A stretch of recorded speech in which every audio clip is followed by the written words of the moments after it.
ब्रह्मा जी अपने को कहते हैं मैं जगत गुरु नहीं, भगवान को छोड़कर कोई दूसरा जगत गुरु नहीं है। लेकिन हमारे यहाँ तो बहुत जगत गुरु है। आप प्रश्न कर सकते हो फिर इतने जगत गुरु क्यों है? सुनो, सारी दुनिया का जो गुरु है, एक दृष्टि से उतला अर्थ अगर आप निकालोगे तो उसको जगत गुरु कहते हैं, जो जगत का गुरु है। लेकिन ये अर्थ नहीं है।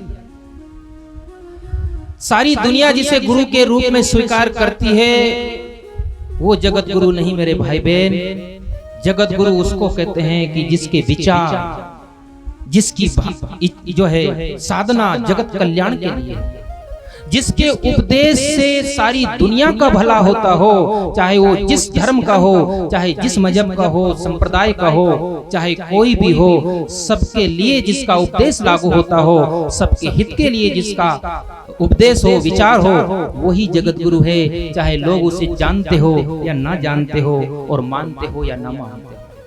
भगवान श्री कृष्ण जगत गुरु है, क्योंकि श्री कृष्ण ने जो गीता का गान किया है, 700 श्लोक की भगवत गीता भगवान ने जो अर्जुन को सुनाई, वो भगवत गीता पूरे विश्व के लोगों के लिए लागू होती है।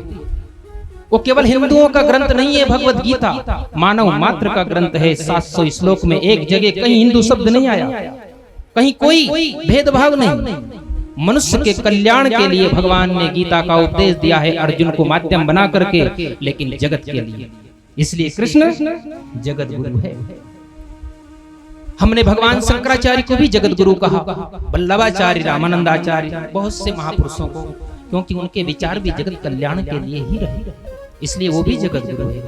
और आज जो उनकी पीठ पर आसीन है, उनको भी हम जगत गुरु इसीलिए कहते हैं कि जो जगत गुरु की पीठ पर आसीन है, उनके विचार जगत के कल्याण के लिए होते हैं। और सच मानिए, जो अपने आप को कोई जगत गुरु कहता है और उसकी विचारधारा अगर एक सीमा में बंधी है, तो मेरी दृष्टि में वो जगत गुरु नहीं हो सकता है। मानव मात्र के कल्याण की विचारधारा जिसके जीवन में है, वो जगत गुरु है। फिर नाम से चाहे जगत गुरु हो या ना हो, वो जगत गुरु है। तो ये असली जगत गुरु का अर्थ है।